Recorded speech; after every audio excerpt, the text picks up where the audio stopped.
إن الحمد لله نحمده ونستعينه ونستغفره ونعوذ بالله من شرور أنفسنا ومن سيئات أعمالنا. من يهده الله فلا مضل له ومن يضلل فلا هادي له. أشهد أن لا إله إلا الله وحده لا شريك له وأشهد أن محمدًا عبده ورسوله. أما بعد، يقول الله تبارك وتعالى في محكم تنزيله: أعوذ بالله من الشيطان الرجيم: والفتنة أشد من القتل. ويقول في آية أخرى: والفتنة أكبر من القتل. أوصيكم وأوصي نفسي بتقوى الله تعالى وطاعته. Ndugu zangu Waislamu, baada ya kumhimidi Allah subhanahu wa ta'ala na kumtakia rehma na amani kiongozi wetu, mwalimu wetu, kipenzi wetu, Bwana Mtume Muhammadin sallallahu alayhi wasallam, na wahusieni pamoja na kuihusia nafsi yangu kumcha Allah subhanahu wa ta'ala na kumtii. Ndugu zangu Waislamu, dini yetu tukufu ya Kiislamu imekamilika. Mafunzo yake ni mwongozo kwa wanadamu wote kwa zama zote. Uislamu umeweka taratibu na misingi ya kinadharia na ya kivitendo katika kumuongoza mwanadamu na kuiongoza jamii yote kwa ujumla. Hatuhitaji mafunzo kutoka sehemu nyingine, yote yamekamilika katika Qur'an, Sunna na utendaji wa kivitendo wa Mtume Muhammadin sallallahu alaihi wasallam. Miongoni mwa misingi hiyo ambayo Uislamu umeiweka na ambayo leo nitaizungumzia katika khutba hii ya Ijumaa ni msingi ya kutanguliza maslahi mapana ya jamii kuliko kutanguliza maslahi ya mtu au kikundi. Huu ni msingi katika misingi iliyowekwa na dini tukufu ya Kiislamu kwa Qur'ani na Sunna, kama ambavyo tutakuja kuona. Nimeamua nizungumzie misingi hii, ndugu zangu Waislamu, kwa sababu ni ukweli usiofichikana kwamba tarehe 29 mwezi wa 10 mwaka huu 2025 nchi yetu inakwenda kwenye uchaguzi mkuu wa kuwachagua viongozi na wawakilishi wetu. Hili ni jambo limezungumzwa kwa muda mrefu na kila Mtanzania analifahamu, na ndiyo kadhiyatu saa, ndiyo kadhia inayoendelea katika wakati huu. Kwa hiyo tumeona hutuba hiyo ihusiane na haya ambayo yanajitokeza, lakini kutokana na misingi ya Kiislamu, sio fikra zangu, bali ni misingi ya Kiislamu ya Qur'ani na Sunna, ili Muislamu uelewe msimamo wa Uislamu katika haya ambayo tunaendea. Ndugu zangu, hili ni zoezi kubwa sana katika nchi, zoezi la uchaguzi. Na tangu mimi kushiriki chaguzi mbalimbali, chaguzi zote huleta taharuki katika jamii. Hamna uchaguzi ambao umepita haukuwa na taharuki, bali chaguzi zingine zilikuwa zina taharuki kubwa kuliko ambayo tunaiona hivi sasa. Ni kawaida, na hakuna nchi ambayo inapita katika uchaguzi, hata iwe ni nchi kubwa kiasi gani duniani, lakini kuna taharuki. Mpaka nchi kama Japan ambayo watu wake wapole, maskini ya Mungu, lakini ikifika uchaguzi taharuki. Hii ni kawaida. Ikifika wakati kama huu, jamii inakuwa na taharuki, nchi inakuwa na taharuki. Ndugu zangu Waislamu, katika wakati kama huu nchi zinakaa chonjo sana, kwa sababu nchi huwa inapita katika kipindi cha mpito, kipindi ambacho ni sensitive sana. Kosa dogo linaweza kutokea katika kipindi hichi likaleta maafa makubwa sana, ambayo yakaigharimu nchi na watu wake hasara kubwa sana. Na ndio maana tunazungumza ili tuwe na hiyo chonjo ambayo tunatakiwa tuwe nayo. Mwanzo wa hutuba yangu nilizungumza aya 2 zilizopo katika surati al-Baqara. Zote zinafanana lakini zina maana tofauti. Pale Mwenyezi Mungu Subhanahu wa Ta'ala aliposema wal fitnatu ashaddu min al-qatl, elewa kwamba fitna ni kali na ina madhara makubwa kuliko mauaji. Fitna, na katika sura hiyo hiyo akasema wal fitnatu akbar min alqatl, na fitna sasa ni kubwa zaidi kuliko mauaji. Wanachuoni walipotafsiri nini maana ya fitna, walizungumza, wengine wakasema ni shirki, lakini wengine wakasema ni kuchokonoa hisia za watu, kuchokonoa hisia za watu. Na hii ndio maana ambayo inarandana na hali tuliyokuwa nayo. Kwa hiyo kuchokonoa hisia za watu kwa ajili ya ajenda ambazo mtu anazo katika wakati huu ambao tumesema ni wakati uko very sensitive, aya hii ni munasaba kwamba uchokonoaji huu ni mkubwa na una hatari kuliko hata mauaji yenyewe. Kwa sababu gani? Watu wakichokonoka katika kuchokonolewa kwao katika hisia, mauaji yatakayejitokeza yatakosa ya mtu mmoja au watu wawili au watu watatu au watu watano, tutakuwa tunazungumzia mamia ya watu.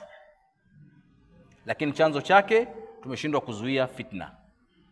Sasa Qur'an hapa inatuongoza kwamba katika zama kama hizi, katika muda huu tulionao, watu wanatakiwa kuwa makini sana kuchunga hisia zao, kuchunga kauli zao.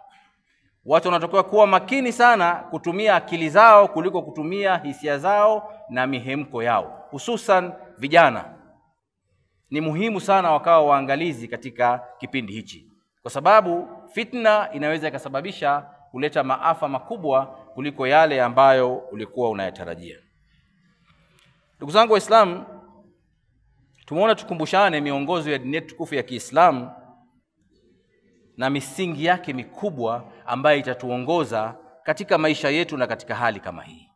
Na misingi hii sio tu kwa ajili ya Waislamu, hata wale wanaopenda haki akisikiliza basi ataona kwamba kuna mantiki katika misingi hiyo tunayoizungumza. Wa kwanza, ndugu zangu Waislamu, swala la uchaguzi ni swala la kikatiba, ni haki ya kikatiba ambayo tumeridhia wenyewe, lakini vile vile imetangazwa na mamlaka husika. Na Mwenyezi Mungu anatuambia katika Qur'an, ya ayyuhalladhina amanu atii'u Allaha wa atii'ur rasula wa ulil amri minkum, enyi mlioamini mtiini Mwenyezi Mungu na mtiini mtume na wale ambao wenye mamlaka juu yenu. Katika kipindi chote cha miaka mitano tumekuwa tukitii maelekezo ya serikali katika maeneo tofauti tofauti. Sasa miongoni mwa maelekezo hayo ni kwenda kupiga kura ambayo iko katika katiba. Kwa hiyo kama Muislamu unawajibika kwa sababu ya kuwatii wenye mamlaka juu yenu, pamoja na tofauti ya tafsiri za wanachuoni. Lakini wenye mamlaka sasa hivi ndio hao wanaosema tarehe 29 mwezi wa 10 2025, wewe kama Mtanzania uliofikia umri wa kupiga kura, wenye kadi ya kupigia kura, nenda katika kituo cha kupiga kura ukapige kura yako, ni haki yako ya kikatiba. Ni maelekezo. Ikiwa ni maelekezo ya mamlaka, ina maana kama Muislamu si tu unatii mamlaka, lakini unamtii Allah Subhanahu wa Ta'ala kwa kufuata mamlaka iliyoko juu yako. Huu ni msingi wa kwanza wa dini yetu tukufu ya Kiislamu. Ndugu zangu, katika sheria za Kiislamu, msingi wa pili ambao tutauzungumzia, kuna sheria inaitwa fiqhil aulawiyat, yani fiqh ya elimu ya vipaumbele. Hii ni sheria ya Kiislamu, imo ndani ya Qur'ani, imo ndani ya sunna za Mtume sallallahu alaihi wasallam, na Mtume sallallahu alaihi wasallam mwenyewe kaitekeleza akiwafundisha masahaba zake. Unakwenda Yemen, ewe Muadh, ukifika kule wafundishe shahada kwanza, shahada 2. Wakielewa wafundishe swala 5. Wakielewa wafundishe kwamba kuna zaka, priorities inaanza ipi inakwenda ipi katika kuwafahamisha watu. Na ziko aya nyingi zinazozungumzia aulawia, vitu gani vinatakiwa vipewe kipaumbele katika Uislamu. Kwa hiyo katika Uislamu kutanguliza kitu chenye maslahi zaidi ya wengi kuliko maslahi madogo ya wachache ni wajibu kwa Muislamu kutanguliza kitu kama hicho. Hili jambo lina maslahi mapana ya watu wengi, na hili lina maslahi ya mimi na watu watatu. Hili la watu wengi natakiwa nilitangulize kama Muislamu. Kwa sababu gani? Linagusa maisha ya watu wengi. Huu ulikuwa ni msingi wa pili. Msingi wa tatu unaitwa fiqhil muwazana, balancing fiqh, elimu ya kupima mambo.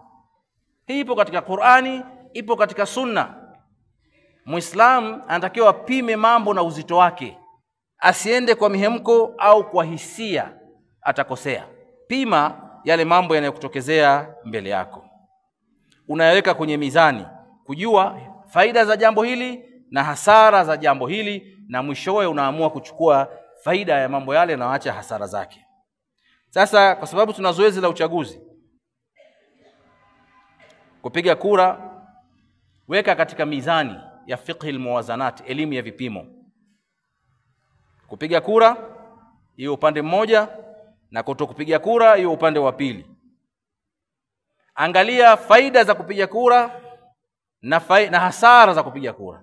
Halafu angalia faida za kutopiga kura na hasara za kutopiga kura. Linganisha, fanya fiqh almuwazanat, ipi na uzito zaidi, bila kujali hisia zako, ipi na uzito zaidi. Utaona kwamba kupiga kura kuna uzito zaidi kuliko kutokupiga kura. Kwa hiyo unachukua maamuzi kutokana na yale ambayo umeyaona katika vipimo vyako. Sasa kuna khiari ya tatu tunaisikia, piga kura au usiende kupiga kura au uandamane. Weka zote katika mizani. Tarehe hiyo hiyo ya kupiga kura wewe nenda kaandamane. Sasa weka katika mizani, ipi na ina faida kubwa. Tumia akili zako, usitumie mihemko, usitumie jazba, usitumie hisia, logic. Pima mwenyewe ipi ina faida kubwa. Bila shaka kama ni mtu unafikiria vizuri, utaona kwenda kupiga kura kuna faida kubwa zaidi kuliko kutokwenda kupiga kura au kuliko kwenda kuandamana.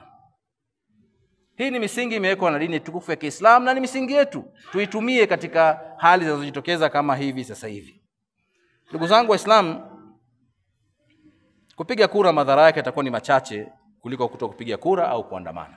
Hata kama kuna madhara, yatakuwa ni machache kuliko kuacha kabisa au kuandamana. Ifikirie hii hali. Msingi wa 4 unasema chagua lenye madhara nafuu. Ni msingi unasema akhafu dararain.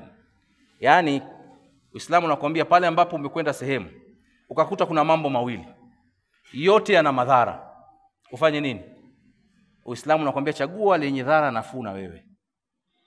Yote yana madhara, chagua lile ambalo lina madhara nafuu na wewe ndio ulifanye. Hii ni misingi. Sasa wewe umeona kupiga kura ni madhara, kuacha kupiga kura ndivyo ni madhara, chagua lenye madhara nafuu ni lipi? Lenye madhara nafuu ni kupiga kura kuliko kuacha kabisa, kwa sababu utakuwa umepunguza munkar kwa kuchagua yule ambaye unadhania anafaa. Kwa hiyo akhafu dararain ni moja katika sheria za Kiislamu. Kama sehemu ina madhara mawili, tukubaliane tuki mjadala kwamba katika uchaguzi kuna madhara. Sasa angalia lipi lina dhara nafuu ndio uende ukalifanya. Lenye madhara makubwa achana nalo. Hii ndugu zangu ina mfano kutoka kwa Mtume sallallahu alaihi wasallam. Tunaelewa kwamba Al-Kaaba ambayo imejengwa na Nabii Ibrahim alayhi salam ilikuja ikasombwa na mafuriko. Al-Kaaba ile Hajar al-Aswad na kasombwa na mafuriko. Walivyokuja kujenga Makuraish wakaijenga sehemu tofauti na sehemu ambayo alijenga Nabii Ibrahim alayhi salam. Tofauti kabisa. Hapa kuna mafuriko, kuna mnyanyuko kidogo, tujenge huko. Wakaiacha sehemu ambayo Nabii Ibrahim alijenga pale. Mtume sallallahu alaihi wasallam amekuja, amepewa utume tayari, dola ya Kiislamu imeanza kusimama. Anamwambia Bi Aisha radhiallahu anha, laula anna qaumaki, kama sikuogopea watu wako ya Aisha, hadithu ahadin bikufri, kwa sababu juzi tu walikuwa washirikina, sasa hivi wamekuwa waislamu, ningeivunja Al-Kaaba hii, ningeivunja hii Al-Kaaba yote, halafu nikaihamisha nikaenda kuijenga katika sehemu ambayo Nabii Ibrahim alijenga. Lakini naogopa nikifanya hivyo, kwa sababu waislamu hawa ni wameingia katika Uislamu juzi, watagawanyika makundi na wengine watakufuru kwamba huyu Muhammad amevunja nyumba ya Mwenyezi Mungu. Sasa kubaki Al-Kaaba pale ni madhara, kuivunja na kuihamisha pale ni madhara makubwa kuliko kuiacha. Kwa hiyo Mtume sallallahu alaihi wasallam akaamua kuiacha pale, akachagua madhara nafuu. Sasa hii ni kivitendo kuonyesha jinsi gani Muislamu anatakiwa kuendea haya mambo kwa kuchambua na kuangalia afanye nini, asirubuniwe kifikra wakati dini yake imempa mwongozo na imemwelekeza. Lakini principle ya 5, kuzuia uharibifu, na kuzuia uharibifu kunatangulizwa kuliko kuleta manufaa. Kaida anasema dar'ul mafasid muqaddam ala jalbil manafi', Kama kuna manufaa, kuna uharibifu unakuja na manufaa yanakuja, Uislamu unasema zuia kwanza uharibifu. Usipokee kwanza manufaa, zuia kwanza uharibifu utakojitokeza. Sasa uharibifu unataka kujitokeza ni huu ambao tunausikia katika mitandao ya kijamii kizungumziwa kuhusiana na masuala ya uchaguzi. Kwa ni muhimu kuzuia kwanza uharibifu kabla haya manufaa hayajapatikana. Njia ya 6 ni Mtume sallallahu alaihi wasallam atuelekeza akasema, man raa minkum munkaran falyughayyirhu biyadihi fa in lam yastati' fa bilisani fa in lam yastati' fa biqalbihi. Yote atakayeona munkar, jambo ambalo halipendi, alibadilishe. Kama ana uwezo abadilishe kwa mkono wake, hawezi abadilishe kwa ulimi wake, hawezi abadilishe kwa moyo wake, na hiyo ni udhaifu wa iman. Hii ni kuondosha munkar. Sasa wewe kama hukubaliani na viongozi na kiongozi na sera, unaona ni munkar, badilisha. Nenda kapige kura, unabadilisha kwa mkono wako. Huyu mfisadi, huyu muharibifu, huyu muuaji, simpigii kura, nampigia huyu. Umebadilisha munkar kwa mkono.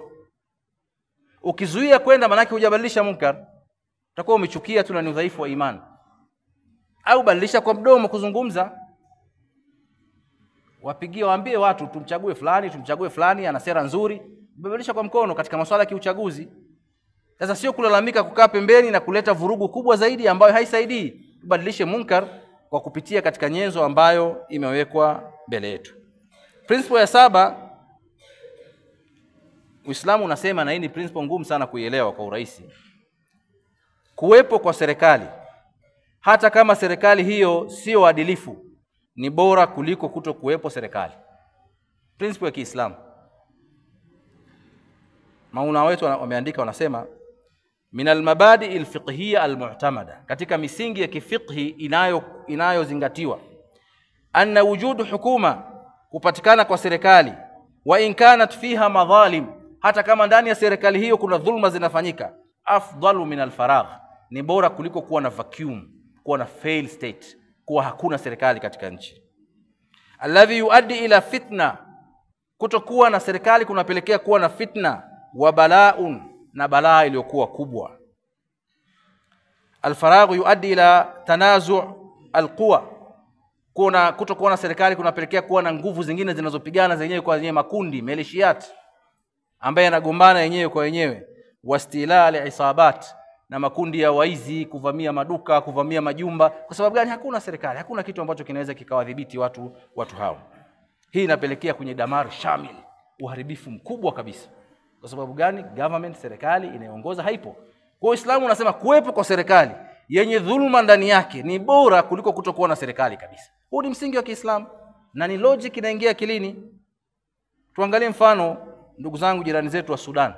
Walikuwa na serikali yao, lakini wakaandamana, uhuru, demokrasia, sio kuna kitu gani, vijana wakatoka barabarani, wakashawishiwa. Leo wako wapi? Nchi imeharibika, miundombinu imevunjwa yote, wamekuwa wakimbizi, vyuo vikuu vimekuwa sasa na makambi ya majeshi. Wakiulizwa vijana wanajuta. Hakuna government, hakuna serikali. Wanaendelea kuzungumza. Itachukua miaka 10, 15. Lakini kwa sababu gani? Walifadhilisha kutokuwa na serikali kuliko kuwa na serikali yenye udhaifu. Logic inakataa, ndugu zangu Waislamu. Haiwezekani kuwa hivyo. Kwa hiyo sisi kama nchi tupo katika safari, tupo katika boti katikati ya bahari. Lakini imetokea tumetofautiana. Tupo ndani ya bahari tunasafiri na tumetofautiana. Tufanye nini? Mfano huu wa hadithi ya Mtume sallallahu alaihi wasallam ni mfano ambao wanachuoni wa Kiislamu wametungia vitabu vya political science. Hadithi moja ya Mtume sallallahu alaihi wasallam imeandikiwa vitabu vya political science kuonyesha tunatakiwa tufanye nini katika hali kama hizi. Mtume sallallahu alaihi wasallam anasema, mathalul qa'im ala hududillah wal mudahin fiha, mfano wa yule mtu ambaye anasimamia mipaka ile ya Mwenyezi Mungu Subhanahu wa Ta'ala na yule ambaye yuko pembeni ya mipaka hiyo. Kamathali qaumin istahammu ala safinati fil bahr, ni mfano wa watu wameingia katika boti, katika meli baharini, wakapiga kura. Boti ina sehemu mbili, sehemu ya juu ambayo inachukua watu wachache na sehemu ya chini inachukua watu wengi. Lakini wakapiga kura nani akae juu nani akae chini. Maana kila mtu anataka akae juu, kuna hewa, kuna nini. Kwa hiyo wakapiga kura. Fa asaba ba'dhum alaha, baadhi ya wale wakapata kura, nyinyi mtakaa juu. Wa asaba ba'dhum asfala, wengine kura zao zikasema nyinyi mtakwenda kukaa chini kule. Fakana alladhina fi asfaliha yas'aduna fayastaquna alma, ikawa wale walioko chini sasa wakitaka maji ya kuoga, ya kupiga deki, sio kufanyia nini, wanabidi wapande ngazi kwenye meli waende juu, wateremshe ndoo zao, wachote maji, alafu tena warudi chini. Sasa ile maji yanamwagika, wale walioko juu kwa sababu bwana mnatusumbua, saa nyingine tumelala, mnakuja usiku na mandoo yenu, saa nyingine saa ngapi, kwanza bwana msio mnapanda panda ovyo hapa. Walioko chini wakasema bwana tufanye shura ya pamoja. Inakuwa shida sasa tufanye nini?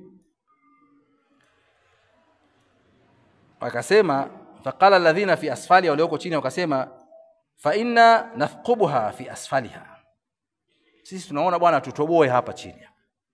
Maji si yako hapa karibu na sisi kuliko wenyewe, tutoboe hapa tuchukue maji, tutakuwa tuna shida ya kupanda kusumbua na kusimango. Fasanastasqa, tutapata maji.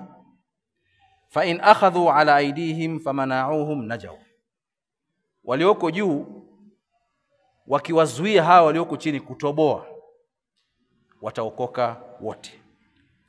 Wa in tarakuhum, na wakisema waacheni wafanye wanavyotaka, gharaqu jami'an, watazama wote na boti tazama.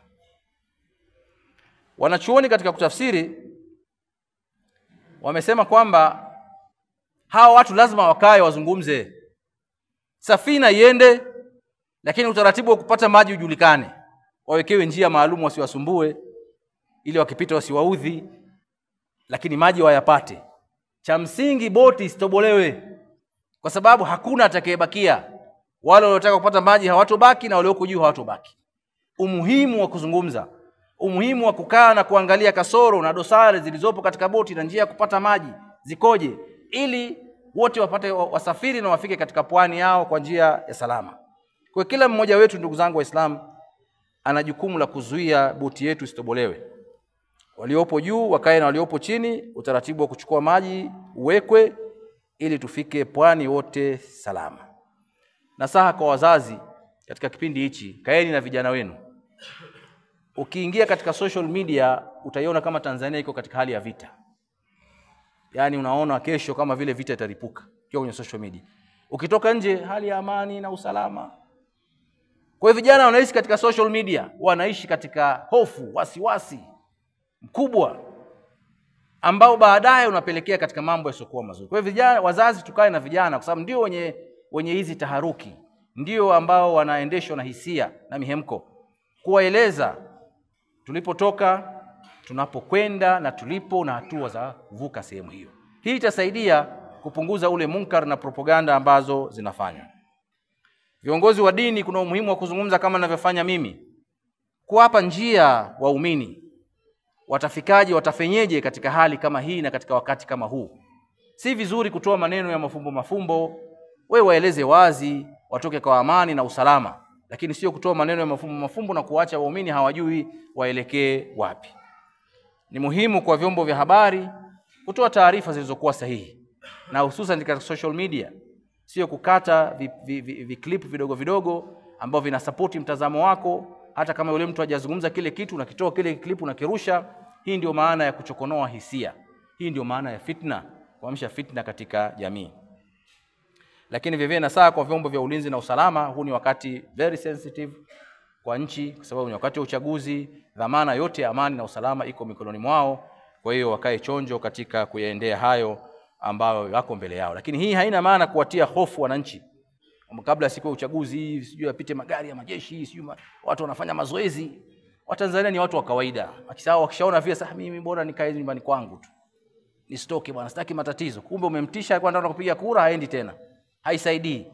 Tufanye kazi kiprofession ili watu wahisi amani, wahisi safe kutoka yeye na familia yake, waende kwenye sehemu za kupigia kura, wapige, warudi, lakini sio kuwatisha watu wengi kwa sababu ya watu wachache, na hatimaye watu wengi wakaona kwamba nchi yetu haipo katika amani na wakashindwa kwenda kutekeleza haki yao ya kikatiba ya kupiga kura. Barakallahu li wa lakum bil Qur'anil Karim wa nafa'ani wa iyyakum bidhikril hakim. أقول قولي هذا وأستغفر الله لي ولكم فاستغفروه وأنتم موقنون بالإجابة. الحمد لله والعاقبة للمتقين ولا عدوان إلا على الظالمين. Ndugu zangu Waislamu, kwa kweli ni khutba ya mwisho kabla ya khutba ya watu kuelekea katika uchaguzi. Tuhimize ndugu zangu Waislamu, ndugu zangu wa Tanzania, kwamba siku ya tarehe 29 tutoke kwa wingi kwa ajili ya kwenda kutekeleza haki yako ya kikatiba ya kupiga kura, na upige kura kwa kumchagua yule ambaye unadhania anaweza akasaidia kuleta utulivu, kuleta amani, kuleta maendeleo, anaweza kukuwakilisha wewe vizuri katika kile ambacho unakizungumza. Kwa ijtihadi yako, ghaibu anajua Mwenyezi Mungu, na katika nafsi za watu si hatuyajui, lakini kwa jinsi unavyomfahamu mtu, si kwa sababu amekupa bahasha, amekupa rushwa, la, ni kwa sababu ya sera zake, mazungumzo yake, anaishi vipi katika jamii na watu. Huyo ndio mtu ambaye unatakiwa uende ujitahidi kumpigia kura ili kupunguza ule munkar ambao unaweza ukawepo katika uendeshaji wa jamii yetu kwa ujumla. أقول قولي هذا وأستغفر الله لي ولكم فاستغفروه وأنتم موقنون بالإجابة. قوموا إلى صلاتكم.